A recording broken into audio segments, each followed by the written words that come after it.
जय श्री कृष्णा आप सभी को। आज की कहानी आपके सारे संकट हरने वाली है, तो वीडियो को अंत तक जरूर देखें। आज की संकटा माता की कथा। एक बुढ़िया थी। उस बुढ़िया का एक बेटा था जिसका नाम था रामनाथ। रामनाथ धन कमाने के लिए परदेश चला गया। बुढ़िया अपने पुत्र के विदेश जाने के बाद बहुत ही चिंतित और दुखी रहने लगी, क्योंकि बहू उसे प्राय नित्य ही खरी खोटी सुनाया करती थी। इसलिए बुढ़िया प्रतिदिन चिंतित और उदास रहती थी और उसके घर के बाहर स्थित कुएं पर बैठकर रोया करती थी। बुढ़िया का यह रोज का क्रम चलता रहा।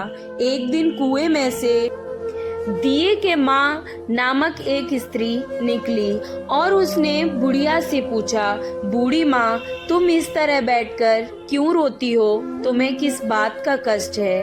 तुम मुझे अपना दुख बताओ, मैं तुम्हारे दुख दूर करने का प्रयत्न करूंगी। बुढ़िया ने उस स्त्री का प्रश्न सुनकर कोई भी जवाब नहीं दिया और वह रोती ही रही। दिए की माँ बार बार एक प्रश्न दोहराए जा रही थी।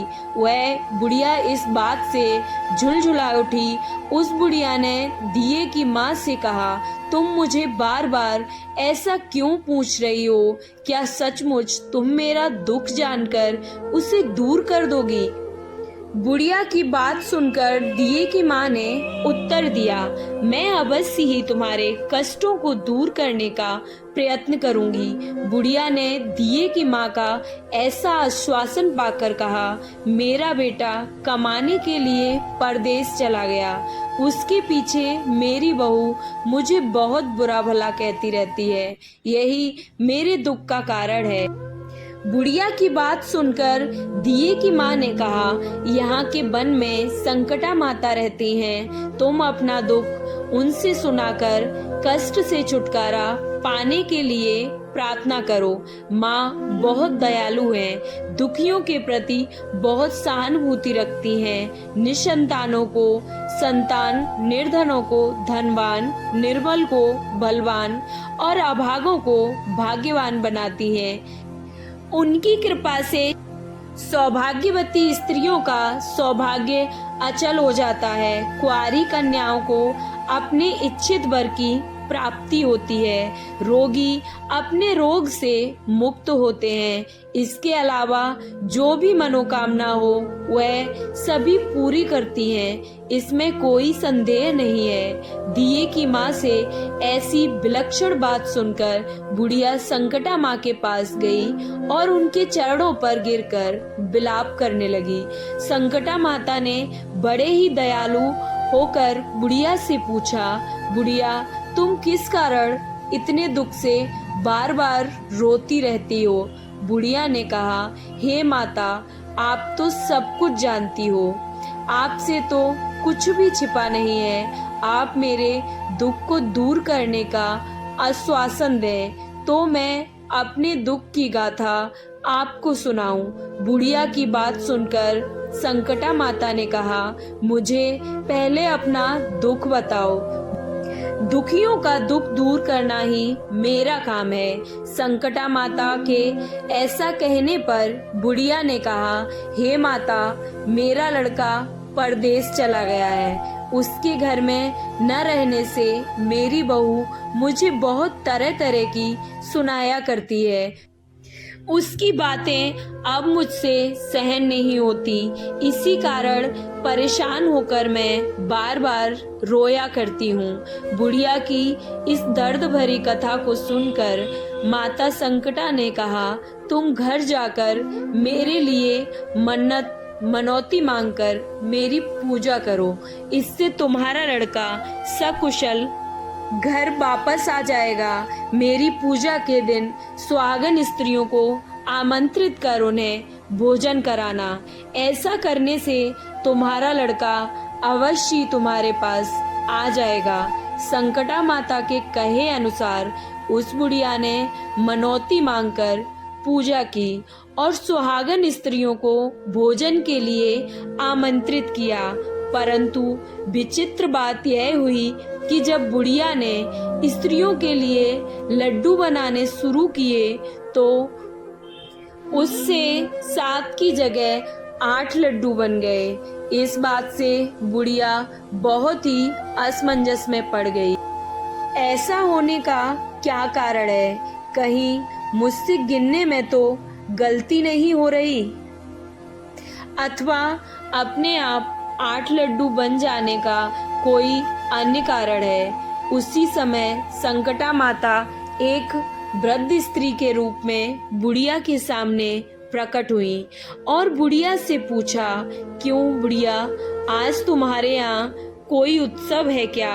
यह सुनकर बुढ़िया बोली, आज मैंने संकटा माता की पूजा की है और सुहागन स्त्रियों को भोजन के लिए आमंत्रित किया है, किंतु जब गिनकर 7 लड्डू बनाती हूँ तो लड्डू अपने आप ही 8 बन जाते हैं। मैं इसी बात से चिंता में पड़ गई हूँ। बुढ़िया की बात सुनकर संकटा माता ने कहा, क्या तुमने किसी बुढ़िया को भी आमंत्रित किया है? बुढ़िया कहने लगी, नहीं, मैंने ऐसा नहीं किया है, परंतु तुम कौन हो? संकटा माता ने कहा, मैं बुढ़िया हूँ, मुझे ही आमंत्रित कर लो। ऐसा सुनकर बुढ़िया ने उस बुढ़िया रूपधारी संकटा माता को भोजन के लिए आमंत्रित कर लिया। इसके बाद बुढ़िया के घर पर सभी आमंत्रित सुहागनें आ पहुंची और बुढ़िया ने सबको लड्डू तथा अन्य मिठाई आदि का भी भोजन कराया। इससे माता संकटा उस बुढ़िया पर बहुत प्रसन्न हुई और माता की कृपा से उस बुढ़िया के बेटे के मन में अपनी माता और पत्नी से मिलने की इच्छा उत्पन्न हुई और वह अपने घर के लिए चल दिया। कुछ दिन बीतने के बाद वह बुढ़िया संकटा माता की पूजा कर सुहागिनों को भोजन करा रही थी कि किसी ने उसके लड़के के आने की सूचना दी, लेकिन बुढ़िया अपने काम में लगी रही। उसने कहा, लड़के को बैठने दो, मैं सुहागिनों को जिमा कर ही आती हूँ। लड़के की बहू ने अपने पति के आने का समाचार सुना और वह उसी क्षण पति के स्वागत के लिए तुरंत घर की दहलीज पर आ गई। लड़के ने अपनी पत्नी को देखकर मन में सोचा कि मेरी स्त्री मेरे प्रति कितना प्रेम रखती है, जो खबर पाते ही मुझसे मिलने आ गई, परंतु मेरी माँ को मुझ पर जरा भी प्रेम नहीं है। मेरे आने की खबर पाकर भी वो माँ मुझसे मिलने नहीं आई। जब पूजा का काम समाप्त हो गया, सभी सुहागनें भोजन करके अपने अपने घर लौट गई। बुढ़िया अपने बेटे से मिलने के लिए उसके पास पहुंची। माँ के आने पर लड़के ने पूछा, माँ अब तक कहाँ थी? माँ ने कहा, बेटा, मैंने तुम्हारे कुशलता के लिए संकटा माँ से मनौती मांग रखी थी, उसी को पूरा करने के लिए सुहागिनों को जिमा रही थी। संकटा माता की कृपा से उसका मन अपनी पत्नी से हट गया। उसने माँ से कहा, माँ, या तो मैं यहाँ रहूँगा या यह रहेगी। बुढ़िया ने कहा, बेटा, तुम्हें मैंने बड़ी कठिन तपस्या से पाया है, इसलिए मैं तुम्हें छोड़ नहीं सकती, इसलिए चाहे बहू का त्याग भी करना पड़े मैं कर सकती हूँ। अतः लड़के ने अपनी स्त्री को घर से निकाल दिया। घर से निकलकर वह बाहर आई तो वह बहुत ही दुखी मन से एक पीपल के पेड़ के नीचे बैठकर रोने लगी। एक राजा उधर से जा रहा था। उसे रोता देखकर राजा रुका और पूछा, तुम क्यों रो रही हो? तब उसने अपनी सारी व्यथा राजा को कह सुनाई। राजा ने कहा, आज से तुम मेरी धर्म की बहन हो, इसलिए रो मत। मैं तुम्हारे सभी कष्टों को दूर करने का प्रयास करूंगा। यह कहकर राजा उस स्त्री को अपने महल में ले गया। महल जाकर राजा ने रानी को सारी कथा कह सुनाई और रानी को कहा, देखो आज से मेरी यह धर्म की बहन है, इसी महल में रहेगी और इसको किसी भी प्रकार का कष्ट नहीं होना चाहिए। राजा के यहाँ पहुंचकर कुछ दिन बाद धर्म के प्रति प्रेरित होकर रामनाथ की स्त्री ने भी संकटा माता का व्रत आरंभ कर दिया और संकटा माता के निमित्त सुहागिनों को भोजन कराने के लिए आमंत्रित किया। उसने रानी को भी आमंत्रित किया। जब सभी सुहागिनें लड्डू खाने लगी तो रानी ने कहा, मुझे तो रबड़ी, मलाई और स्वादिष्ट मिष्ठान ही हजम होते हैं, यह पत्थर समान लड्डू कैसे हजम होंगे। ऐसी अवहेलनापूर्ण बातें कहकर रानी ने लड्डू खाने से मना कर दिया। कुछ समय बाद संकटा माता की कृपा से रामनाथ अपनी पत्नी को खोजते हुए राजा के महल में आया। वहां आकर अपनी पत्नी को संकटा माता की पूजा करते हुए देखा तो संकटा माता को हाथ जोड़कर प्रणाम किया और अपनी पत्नी से कहा, प्रिय मेरे अपराध को क्षमा करो। पत्नी ने कहा, नाथ यह सब प्रारब्ध से ही होता है, इसमें आपका कोई दोष नहीं है। आप मेरे ईश्वर रूप हो, मेरे ही अपराध को क्षमा करें। यह कहकर दोनों ने विधि पूर्वक संकटा माता का व्रत कथा सुनी, संकटा माता की पूजा की। पूजा को समाप्त कर सुहागिने को जिमा कर दोनों पति पत्नी अपने घर की ओर प्रस्थान करने के लिए तैयार हुए। जाते समय रामनाथ की स्त्री ने राजा रानी से कहा, जब मुझ पर दुख पड़ा था तो आप लोगों ने धर्म बहन बनाकर मुझे आश्रय दिया था। यदि आपको किसी भी तरह की सहायता की आवश्यकता हो तो मेरी कुटिया में निसंकोच चले आना। ऐसा कहकर दोनों पति पत्नी अपने घर चले आए। संकटा माता के प्रसाद का निरादर करने के कारण रानी पर भारी संकट आ पड़ा। रामनाथ की बहू के जाते ही उनका राजपाट नष्ट हो गया। ऐसी विपत्ति में पड़कर रानी ने राजा से कहा, न मालूम वह तुम्हारी धर्म की बहन कैसी थी, उसके यहाँ से जाते ही सब कुछ नष्ट हो गया।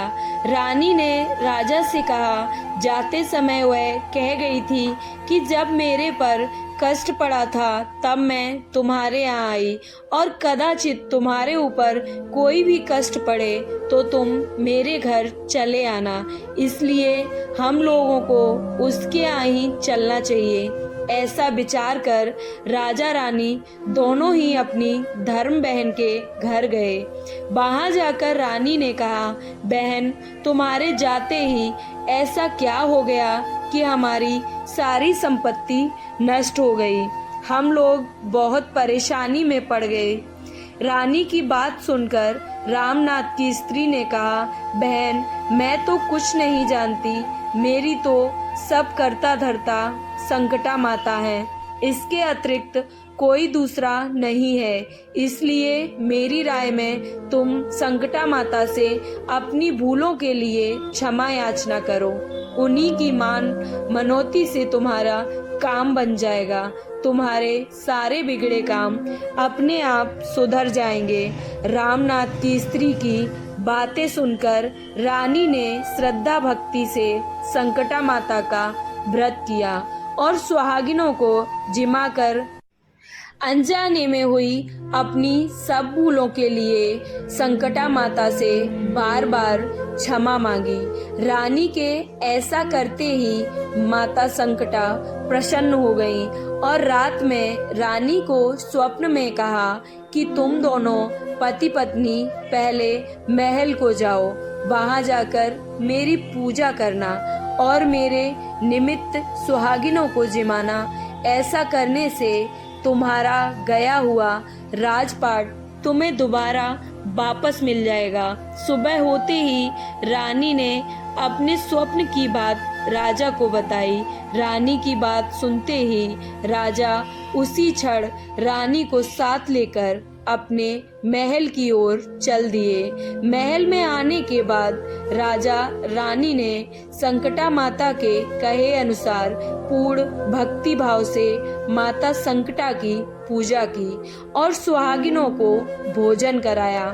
ऐसा करने से उनका बिगड़ा हुआ सारा समय सुधर गया और उन्हें सारा राजपाट वापस मिल गया और पहले की तरह राज्य को भोगने लगे। बोलो संकटा मैया की जय। इस प्रकार संकटा माता की कथा समाप्त हुई। आपको ये कहानी अच्छी लगी तो प्लीज़ चैनल को सब्सक्राइब और वीडियो को लाइक करना ना भूलें और कमेंट बॉक्स में जय मां संकटा जरूर लिखें।